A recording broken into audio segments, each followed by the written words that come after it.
Hello, my name's Adrian Goldberg and welcome to the Byline Times podcast. The Byline Times, it's what the papers don't say, what radio doesn't report and what telly doesn't tell you. This time, a view from inside Gaza's Aqsa hospital from British surgeon Dr Nick Maynard. The hospital is caught in the crossfire of war.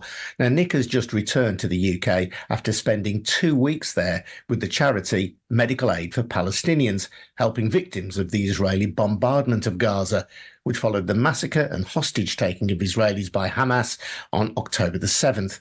The death toll on both sides is grim. 1,200 Israelis died on October the 7th.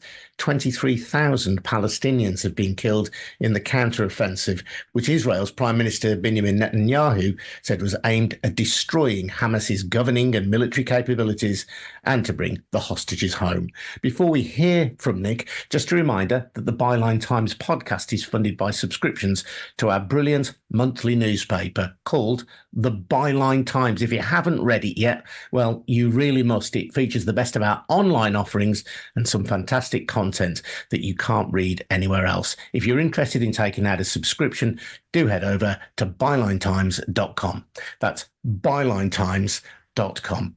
Welcome then to Dr. Nick Maynard. And Nick, before we talk about what you've seen recently at Aqsa, I know that you're not a newbie, so to speak, in Gaza. You've been travelling there for a number of years. And I know that healthcare prior to the current attack by Israel has itself been questionable for some time. Yeah, thank you very much for asking me on. So I've been going to Gaza for many years. I think the first trip I went on was 2010, and I've been there most years except for COVID, and sometimes 2 or 3 times a year. I've done a lot of teaching of medical students and doctors there, but also in recent years I've been involved with Medical Aid for Palestinians in providing or taking part in their surgical missions to teach and carry out major specialty surgery, shall we say, in the Gaza hospital. So my main specialty interest is cancer surgery and advanced keyhole surgery. So I've been doing quite a bit of that with the surgeons in Shifa Hospital and the European Gaza Hospital, which of course is in the news at the moment, just outside Khan Yunis. And in so-called quiet times, I mean, of course, it's never quiet in Gaza. I've never been there when there hasn't been aerial attacks by the Israeli Air Force. I've witnessed it every single time I've been there. But in so-called quieter times, the health service is still under-resourced, and many essential equipment and other resources are very lacking even in so-called quieter times. But our experiences in the last 2 weeks are in a different league and completely different to anything we've ever witnessed before. Before we touch on that, Nick, I think it is just worth flagging up, though, that Gaza is classed as an occupied territory by the United Nations, and Israel, as the occupying force, does have an obligation to provide adequate healthcare. And the UN itself has said that 1.5 million Palestinians, nearly 1.5 million Palestinians in both Gaza and in the West Bank have health-related humanitarian assistance needs. So that's a demonstration, as far as the UN is concerned, that prior to this very particular moment, healthcare has clearly been lacking in Gaza.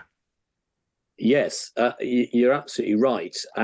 And at the beginning of this podcast, you mentioned, since the events on October the 7th, and there's a perception elsewhere in the media, of course, that it all started then. But as you quite correctly say, it didn't start then. Israel has been an occupier of Gaza for many years now, and it has restricted, beyond any doubt, in my experience, the provision of adequate resources to provide proper healthcare. They're very limited in what they can provide in terms of healthcare in Gaza, and they rely upon resources coming in, and that is sometimes very lacking indeed.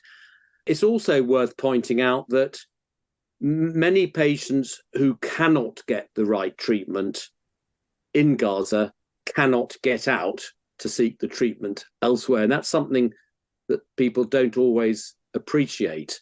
There are some patients who can get out either to Egypt or through Israel to get to the West Bank or to Jordan. But the delays in those patients getting out can sometimes amount to several months. And I've witnessed this happening. And of course, if you've got cancer or other time-critical diseases, the prognosis will change irretrievably because of those delays. I've also witnessed children sometimes going out for treatment, often very delayed, but going out without their parents getting agreement to go out as well. So either the children don't go because their parents aren't allowed, or they go by themselves. And you can imagine how appalling that would be for those poor children. The provision of healthcare is very, very restricted, even in quieter times. Yeah, Gaza, of course, is governed by Hamas, which Israel regards as a terrorist organisation, which the United Kingdom regards as a terrorist organisation as well. It's sometimes accused of appropriating international funds to further its own military ends. How much of that is a contributory factor to the poor healthcare in Gaza? Well, I'm not a politician. I don't have an accurate answer to that. And I don't know the answer to that. What I can say is what my very close friends and colleagues with whom I've worked for years in Gaza say. They claim that is not a problem. Now, I can't say more than that. I don't know how much of that, but I do know that the healthcare resources are greatly limited in what can go in. Tell me what you've seen in the last couple of weeks, please. Since the atrocities on October the 7th in Israel and the subsequent retaliation by the IDF, I've been in contact, and other colleagues of mine in Oxford have been in contact with our medical friends in Gaza daily. So we've seen photographs, we've spoken to them on a daily basis about how awful things have been there. And we thought we were adequately prepared for what we were going to see. But it was far worse than we had expected, even though we've had that regular contact with our colleagues over there. The first thing that struck me, actually, was when we were driving from the Rafah border crossing within a couple of hours of arriving to our accommodation west of Khan Yunis in Al-Mawasi. And it's a journey of a few kilometers, and it took us nearly 3 hours because the absolutely vast amount of traffic of people evacuating from middle Gaza down towards Rafah, and hundreds upon hundreds of cars and carts led by donkeys and people walking, carrying as many possessions as they could, moving down south. And I've never dreamt I could see something like that. And then when we arrived in the hospital that first day, we'd read about the overcrowding of the healthcare facilities, and nothing had prepared us for what we saw. It was the most concentrated mass of people I've ever seen in my life. The surroundings of Al-Aqsa Hospital, and to put it in perspective, it's a relatively small hospital. It has about 150 beds normally. They've got about well over 600 patients there currently, but of course, most patients have all their relatives as well, and many inhabitants of middle Gaza have migrated towards the hospital as a shelter. And we saw this with Shifa Hospital, we saw it with other hospitals. They go there when their houses have been destroyed because they perceive it to be a safe area. And so outside the hospital, there's essentially a sort of a new town has built up by people constructing tents. And I don't mean tents as in what we consider to be tents. I'm talking about makeshift shelters using any material they can, and have built this up around the hospital on the road. And there are many thousands of people living there. No sanitation, clearly, extreme poverty. And it gets worse when you walk into the hospital, because they've done the same in the hospital grounds. When you walk in through the doors of the hospital, it is an unbelievable sight. Every square foot of the floor space in the reception areas, on the wards, on the staircases, in the recovery area of theatres are just hundreds or thousands of patients and relatives, some of them in beds, most of them lying on the floor. They've built temporary shelters within the hospital, so they've constructed their own tents in the hospital to get some privacy, which is understandable. And many of these people are patients. So outside the hospital, the first patient I saw was a patient lying on the ground outside the hospital with a chest drain in, having recently had thoracic surgery for a blast injury, intravenous fluids going. It was the sort of scenes I would never have expected to have seen in any healthcare setting in the current period. You've been the clinical lead for the charity, for MAP, inside the hospital. What kinds of injuries have you personally had to deal with? So I'm an abdominal and chest surgeon, so I've been dealing with abdominal and chest injuries. I have spent some time in the emergency department, but I've been mainly in theatres dealing with those sort of injuries. So most of them have been blast injuries from bombs, and they're essentially shrapnel injuries with multiple, sometimes, pieces of shrapnel going into the chest and the abdomen, causing untold damage to the internal organs. So we've seen horrendous injuries to the lungs. We've seen horrendous injuries to all the abdominal organs with multiple pieces of shrapnel tearing the internal organs to pieces. And we've been operating on that predominantly. In terms of volume of injuries, the biggest volume of injuries, of course, are to the limbs and burns as well. So the orthopedic surgeons in the hospital, we didn't have any orthopedic surgeons in our team, but the orthopedic surgeons are seeing the biggest volume of injuries, and multiple people are being admitted with traumatic amputations of legs and arms, many of these small children as well, I hasten to add, and many, many people with the most appalling burns. And the time I spent in the emergency department, I saw burns I will never, ever want to see again, and images which I will never be able to forget, frankly, little children with the most appalling burns, awful injuries we saw. And just so we're clear, and this may not, I guess, be immediately apparent when you think that Hamas are essentially fighting a guerrilla war, but the people who you have been treating are not people who would be obviously identifiable, who would not identify themselves as fighters in this conflict. These are innocent civilians. Yeah, they're innocent children and women, most of them. There have been men who we've treated, and I have no idea whether they were or were not affiliated with Hamas, but I can assure you the majority of the victims are women and children 3, 4, 5, 6 years of age. Many, many, many, half the population of Gaza are children, and the majority of the injuries we saw were in children and women, and some young men, but mainly women and children. So clearly not Hamas terrorists. There is specific provision in international humanitarian law to protect hospitals. Was that element of international law being respected? Most certainly not. I saw no evidence of that. And the contacts we've had with colleagues at Al-Aqsa Hospital since we left there, the attacks have escalated on the hospital. And in previous trips to Gaza, I've seen hospitals targeted.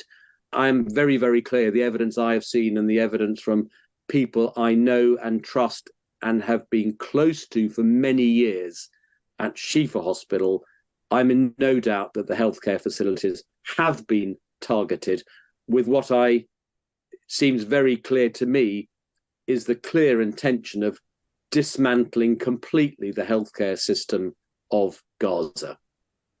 The other hospital that you've mentioned, Al-Shifa, was accused by Israel of being cover for a command center for Hamas and the site of a network of tunnels that aided Hamas. Have you seen anything like that at Al-Aqsa? No, and I've seen nothing like that at Shifa either. I mean, I'll address that very directly. I think the evidence that's been presented is not remotely credible, in my view, and the view of many others. I've worked in Shifa Hospital for many years. More importantly, people I've been very close to for many years have been working there since October the 7th, before the hospital was completely disabled. And there has never been any evidence that Hamas has been using the hospital as a command center. Now, of course, I have no idea what was going on in the tunnels underneath, so I can't comment on that. But I'm very confident that the hospital itself was not being used in that way. And if one looks at the evidence being presented, I mean, one of the photos that was presented to us as evidence of it being used as a Hamas command center was the view of weapons, metal arms in the MRI scanning department. Now, MRIs work by a huge magnet. The notion that anyone would store metal arms next to a huge magnet is fanciful, frankly. So I don't think the evidence is credible at all. And certainly at Al-Aqsa Hospital in the last 2 weeks, there has been zero evidence of any of that sort of activity. You've also visited a shelter, I think, outside the hospital. Tell me about that. So we went to one of the UNRWA shelters near Khan Yunis. And bear in mind, this was an UNRWA shelter with some medical aid going there.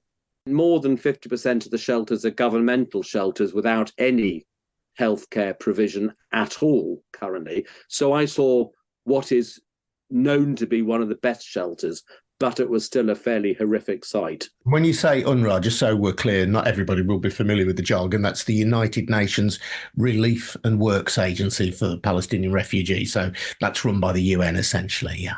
Absolutely.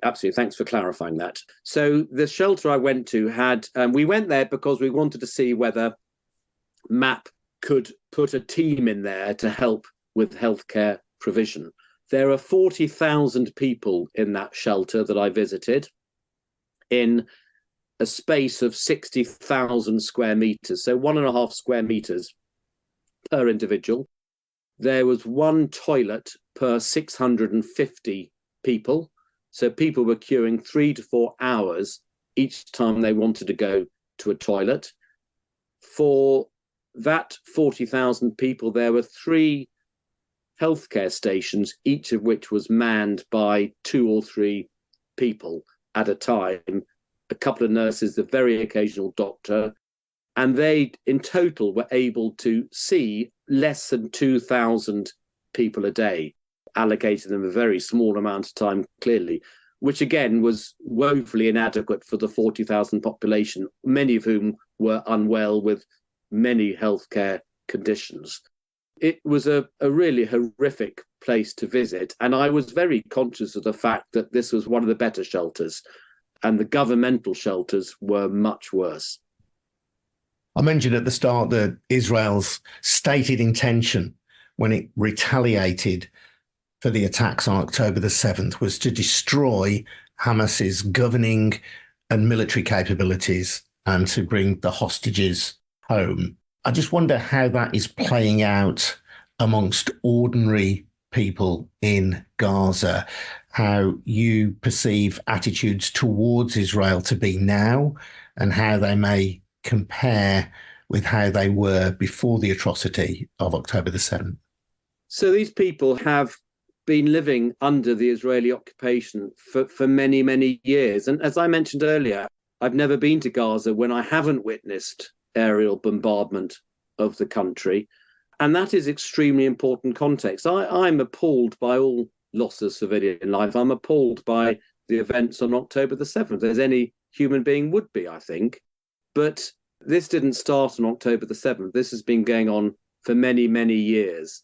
And they have been living under what any civilized person would consider to be intolerable and inhumane conditions for many, many years. And that is very important context. So these wonderful Gazan people feel as if they've been prisoners for many years. So they do not condone the killing of innocent Israelis in any way at all, or certainly the ones I've spoken to do not condone it in any way at all. But they have been living the most intolerable imprisoned life for many, many years. And I think that has to be considered in the context of what's going on. I've seen surveys which suggest that people in Israel and people in Gaza, the vast majority of them on both sides, do not believe in a two-state solution, which is the preferred solution of the United States, of the United Kingdom and of the West in general. As a long-time visitor to that area, do you see any prospects for peace in future? Golly, it's very difficult to see where this is going. It's very difficult to see how any two-state solution could be feasible now. I mean, I don't know. None of us know what's going to be in Gaza in a few months' time. Rafah, which has got a population of 250,000, now has 1.5 million people in it. It's going to get worse over the next few weeks as Middle Gaza moves down. The next stop after Rafah is Egypt, of course. So I don't know if there's going to be anyone in Gaza at the end of this campaign. So I think that the notion of, I mean, you're absolutely right. The world's got to start thinking of what happens after all of this, but it's anyone's guess. And it's very difficult to imagine how a two-state solution could work. And what will happen now to your medical work, to the work that MAP do? Will you be heading out to Gaza again soon? Yeah, another team's taken over from us. They're going into Gaza today. They'll be there for 2 weeks. Another team, we're lining up another team to go on after then. We've learned a lot in the last 2 weeks about the right structure of the teams, and we're changing the structure to take into account of our experiences. But yes, I'll be going in as soon as I can, probably 6 to 8 weeks' time. I'll be going in, and I'm very keen to go in every couple of months. And there's a lot of us volunteering to do this. There's a lot of people who want to go in and help. But given what's happening, when you go back, you'll be putting your life on the line. Well, I think MAP is, as I think I mentioned earlier, MAP is a wonderful organisation, and the MAP staff on the ground are some of the bravest and most inspirational people I have ever come across. They're Gazans. They've been living there all their lives. They have all had close family or close friends killed. They've all been displaced from their normal homes, every single one of them. On our last day there, one of the staff was blown up in her house. Members of her family were killed. And yet they looked after us wonderfully well. They have a very, very close grasp of what's going on with regards to where the IDF are, what the security is like. And we felt very confident being looked after by them. So we will plan on going in again as soon as possible, and hopefully in 6 to 8 weeks' time. What, of course, is unknown is where we will be able to practice, because the number of hospitals where one can provide healthcare is diminishing by the week in Gaza. The only two remaining functioning hospitals in the south of Gaza are the European Hospital west of Khan Yunis and the NASA Medical Complex in Khan Yunis. And we know that the IDF ground forces are extremely close to those hospitals. NASA Hospital is no longer in a deconflicted area. So many local doctors, all foreign doctors, have left that hospital. We know that many local doctors are now leaving that hospital because they think it's unsafe. So I'm very, very concerned that those two hospitals will no longer be functioning in a few weeks' time. And if that is the case, then the only hospital left in south of Gaza is in Rafah, and that is a 60-bedded hospital, which would not be able to cope. So I think we are very close to a situation when there may be no functioning healthcare system at all in Gaza. Good luck when you go back, Nick. Thank you so much for your time. That's Dr. Nick Maynard from Medical Aid for Palestinians. I'm Adrian Goldberg. This has been the Byline Times podcast, produced by We Bring Audio in Birmingham. If you do want to support the Byline Times podcast, then don't forget to take out a subscription to our brilliant monthly newspaper, the Byline Times. You get full details over at bylinetimes.com. Thanks for listening. We'll see you again soon. Cheers now. Bye-bye.